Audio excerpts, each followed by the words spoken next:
secara eksklusif mendapatkan penuturan salah satu anggota FPI yang berada di dalam rombongan pengawalan FPI pada peristiwa penembakan 7 Desember lalu. Berikut ini kesaksiannya. Antum harus duduk dulu, tahu persoalannya, siapa yang nyerang dan siapa yang diserang. Di sini tidak ada baku tembak, di sini tidak ada serang menyerang. Kami bersama rombongan Habibana Rizik Syihab di Palang di Tol Karawang. Artinya, dan itu dilindungi. Dilindungi. Nanti datanya disimpan ya Pak. Betul, datanya disimpan. Terus kemudian yang memberi keterangan juga akan dilindungi dan tidak untuk dibuka ke publik. Baik, sehingga terjamin keamanannya. Itu ya. Komnas HAM periksa Laskar yang selamat. Kebenaran akhirnya terungkap. Polisi tak bisa bantah lagi. Dua sisi dunia kami torehkan dan ungkap kepada Anda melalui catatan hitam. Tim Komnas HAM periksa Laskar FPI, saksi yang selamat di tempat rahasia. Portal Islam.id. Ingat saudara, Anda harus tahu duduk persoalannya. Baru Anda harus duduk berbicara mengenai terjadinya penyerangan, penembakan, pembunuhan terhadap 6 Laskar pengawal Habibana Rizik Syihab. Saya Eko Suwono BH. Antum harus duduk dulu. Antum harus duduk dulu. Tahu persoalannya, siapa yang nyerang dan siapa yang diserang. Di sini tidak ada baku tembak, di sini tidak ada serang menyerang. Kami bersama rombongan Habibana Rizik Syihab di Palang di Tol Karawang untuk menghadiri pengajian subuh, sehingga laskar kami keluar untuk menanyakan siapa itu yang malang dan mengetahui. Ini setelah sebelumnya masih tutup sehingga tidak bisa melihat situasi sekeliling selama sekitar 1 jam berdiri sampai akhirnya satu tempat, dan di tempat tersebutlah dan teman-teman yang lain termasuk Aan, Faisal Reza, kemudian Rizal Patria, kemudian Budianto, dan akhir Mas Andi Arief ya, selanjutnya juga ada Hilman Indrawan, mengalami interogasi dan penyiksaan secara intensif. Ya, itu tadi penuturan eksklusif di Mata Najwa, salah satu anggota FPI, Laskar khusus FPI yang berada di salah satu mobil pengawalan FPI pada peristiwa Senin dini hari lalu. Kita supaya para penegak hukum sesegera mungkin untuk bisa menindak, menangkap pelaku dan tentu saja membuka kasus ini seterang-terangnya. Dan juga meminta pada pemerintah untuk memastikan kesediaannya perlindungan menanggung seluruh biaya fisik maupun non fisik bagi korban. Itu datang langsung atau gimana? Bisa Pak? datang langsung ke Komnas HAM. Akan diterima ya Pak? Akan diterima, pasti akan diterima. Bentuknya aduan bisa, memberi keterangan bisa, pasti akan diterima. Bisa datang langsung ke Komnas, atau juga bisa email, begitu, atau juga bisa WhatsApp, begitu. WhatsApp ya? Ada nanti di websitenya Komnas ada. Di websitenya Komnas ya, nanti jadi, kita lihat WhatsAppnya dan betul. itu available ya Pak Iya, ya? itu jadi yang terpenting adalah disampaikan aja, ada captionnya bahwa ini data terkait dengan meninggalnya. Walaupun itu mata saja yang lihat ya Pak iya, ya? artinya dan itu dilindungi? Dilindungi, nanti datanya disimpan ya Pak ya? Betul, datanya disimpan, terus kemudian yang memberi keterangan juga akan dilindungi dan tidak untuk dibuka ke publik. Baik, sehingga terjamin keamanannya. Itu ya Pak, yang Ya, paling penting adalah betul. karena banyak sekali mungkin masyarakat yang mau memberikan ya bantuan kepada Komnas. Ya. Pak, dengan ini kerabat juga dari channel ini menghaturkan ya sebetulnya apresiasi yang tinggi sekali ya, kepada Komnas HAM yang sudah dari awal pagi paling pagi hadir di sana. Dan saya kepingin Bapak mewakili Komnas HAM untuk meminta dukungan masyarakat, bukan hal itu tapi doa dan apapun saja yang sifatnya imaterial.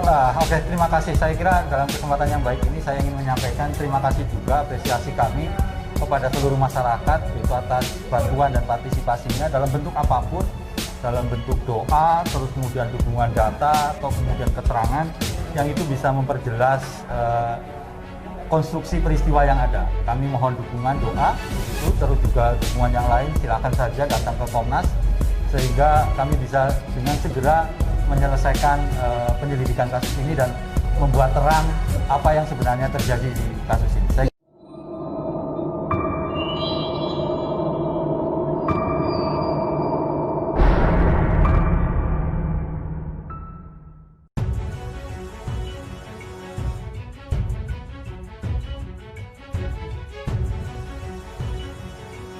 Komisi Nasional Hak Asasi Manusia memeriksa sejumlah saksi untuk menyelidiki kasus penembakan 6 anggota FPI pada Kamis 24 Desember 2020.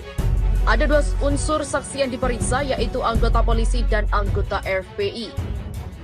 Tim penyelidikan Komnas HAM memeriksa anggota polisi dari Polda Metro Jaya selama 5 jam dimulai pukul 11.30 waktu Indonesia Barat. Pemeriksaan diikuti oleh Ketua Komnas HAM Ahmad Taufan Damanik, Komisioner Komnas HAM Khairul Anam, dan tim penyelidik lainnya. Pemeriksaan ini untuk memperjelas alur kronologi, menguji persesuaian dan ketidakpersesuaian, serta memperdalam beberapa keterangan yang sudah didapat. Demikian kata Ahmad Taufan Damanik lewat keterangan tertulis. Selain memeriksa polisi, Komnas HAM juga memeriksa saksi dari anggota FPI. Untuk pemeriksaan anggota FPI ini, Komnas HAM merahasiakan tempat pemeriksaan di suatu tempat.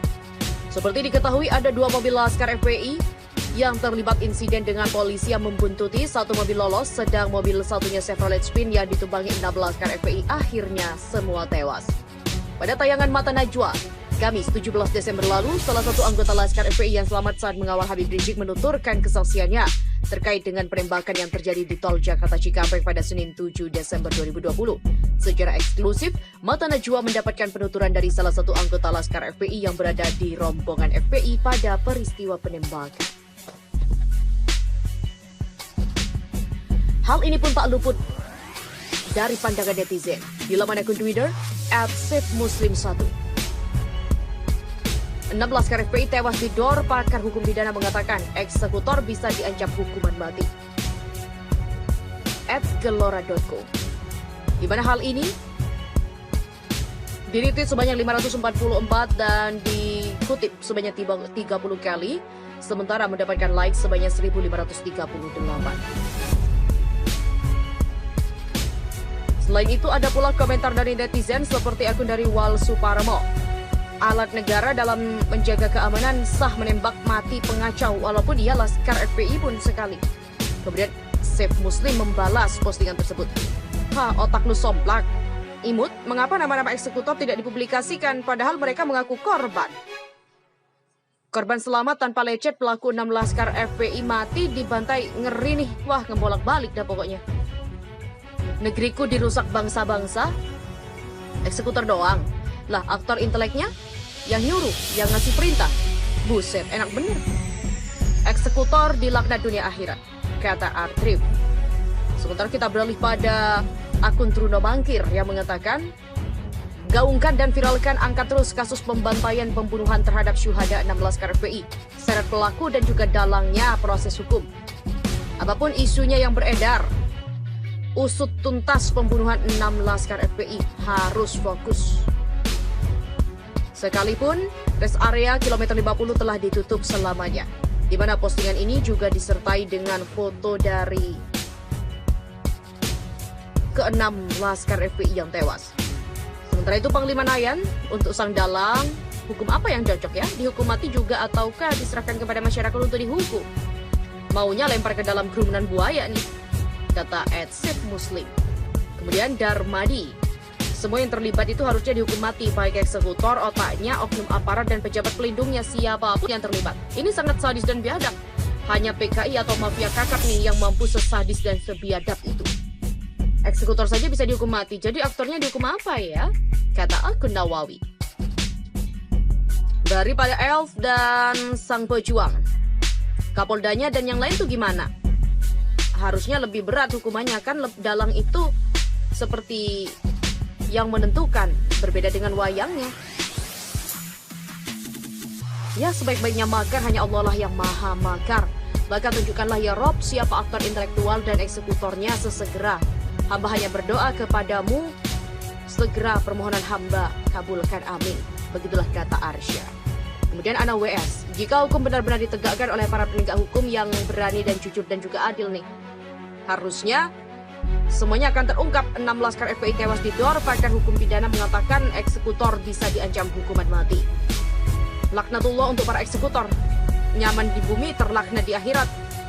Dotsky Zabres.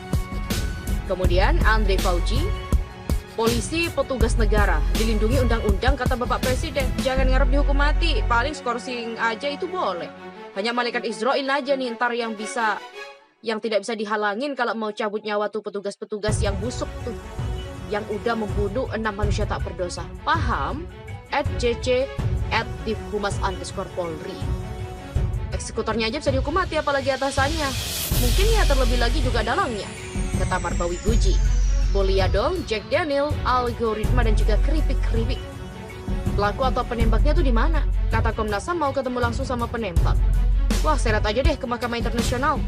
Selain hukuman mati, kayaknya perlu dikebiri dulu nih selama di tahanan. Oh iya, itu sudah semua pidana pembunuhan berencana tuh. Hukum masih embrio aja tahun 1965, pentolan pembunuh 6 jenderal 1 kapten aja bisa dieksekusi. Itu pelanggaran HAM berat, bisa dibawa ke pengadilan HAM berat di Belanda tuh. Gak mungkin kena hukuman mati, tahu sendiri kan? Begitulah kata akun dari Tahu-Tahu. Selain itu, kita beralih pada komentar dari netizen yang lain. Tansu, Insinyur God, ABDR, Gusti Ziku Official, Anas Ismail, dan juga Bang PI. Bukan saya meyakini bahwa para eksekutor sudah tewas. Bukan bisa lagi, tapi harus. Termasuk otak-otak perencananya nih, termasuk sutradaranya, eksekutornya, anak babi. Wah pasti, haruslah.